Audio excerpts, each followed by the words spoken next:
सलाम जी। पुत्र मेरी नूंह हैगी है, ਇਹਦਾ ਫਰਜ਼ ਹੋਇਆ ਹੈ ਤੇ ਅੱਖ ਵੀ ਬੰਦ ਹੋ ਗਈ ਹੈ ਤੇ ਅਸੀਂ ਬੜੇ ਮਜਬੂਰ ਆ। ਤੇ ਪੁੱਤਰ ਅਸੀਂ ਮਸੀਹ ਨੂੰ ਮੰਨਣ ਵਾਲੇ ਆ ਤੇ ਅਸੀਂ ਨਾ ਤੁਹਾਡੇ ਕੋਲ ਆਏ ਆ ਤੇ ਥੋੜ੍ਹੀ ਬਹੁਤੀ ਮਦਦ ਕਰੋ। ਨੂੰਹ ਮੇਰੀ ਜਿਹੜੀ ਉਹਦੇ ਫਰਜ਼ ਗਿਰਿਆ ਹੋਇਆ, ਕ੍ਰਿਸਚਨ ਹੈਗੇ ਆ ਤੇ ਸਾਡੀ ਮਦਦ ਕਰੋ। ਮੇਰਾ ਮੀਆਂ ਵੀ ਮਰ ਗਿਆ ਤੇ ਉਹਦਾ ਬੰਦਾ ਵੀ ਮੇਰੀ ਨੂੰਹ ਦਾ ਮਰ ਗਿਆ। ਨਿੱਕੇ ਨਿੱਕੇ ਬੱਚੇ ਨੇ ਤੇ ਬੜੇ ਅਸੀਂ ਖਾਣ ਤੋਂ ਵੀ ਆਵਾਜ਼ਾਰ ਆ ਤੇ ਸਾਡੀ ਮਦਦ ਕਰ। जी मरीज है, मेरी मदद की है।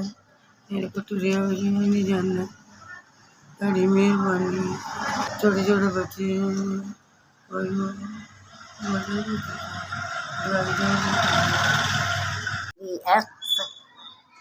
ਤੁਸੀਂ ਸਾਡੇ ਗਰੀਬਾਂ ਦੀ ਮਸੀਹਾਂ ਦੀ ਮਦਦ ਕੀਤੀ ਹੈ, ਬਹੁਤ ਬਹੁਤ ਸ਼ੁਕਰੀਆ। ਤੇ ਤੁਸੀਂ ਤੁਹਾਡਾ ਬੜਾ ਆਸਾਨ ਹੈ, ਖੁਦਾ ਤੁਹਾਨੂੰ ਦੂਣਾ ਦੇਵੇ ਤੇ ਤੁਸੀਂ ਸਾਡੀ ਮਸੀਹਾਂ ਦੀ ਮਦਦ ਕੀਤੀ ਹੈ। ਦਵਾਈ ਵਾਸਤੇ 5000 ਤੁਸੀਂ ਦਿੱਤਾ, ਬਹੁਤ ਬਹੁਤ ਸ਼ੁਕਰ ਹੈ ਤੁਹਾਡਾ।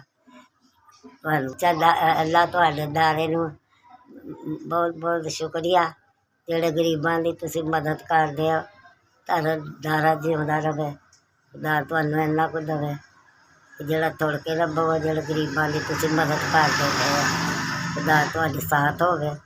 ਅਸੀਂ ਮਸੀਹ ਹੈਗਾ, ਤੁਹਾਡੇ ਵਾਸਤੇ ਦੁਆ ਕਰਾਂਗੇ। ਚਰਚ ਜਾਵਾਂਗੇ ਤੇ ਤੁਹਾਡੇ ਵਾਸਤੇ ਦੁਆ ਕਰਾਂਗੇ, ਕਿਉਂਕਿ ਸਾਡਾ ਆ ਰਿਹਾ ਕਿਸਮਤ ਆ ਰਿਹਾ। ਦੁਆ ਕਰਾਂਗੇ ਤੁਹਾਡੇ ਵਾਸਤੇ, ਤੁਹਾਨੂੰ ਦਾਰੇ ਵਾਸਤੇ ਦੁਆ ਕਰਾਂਗੇ।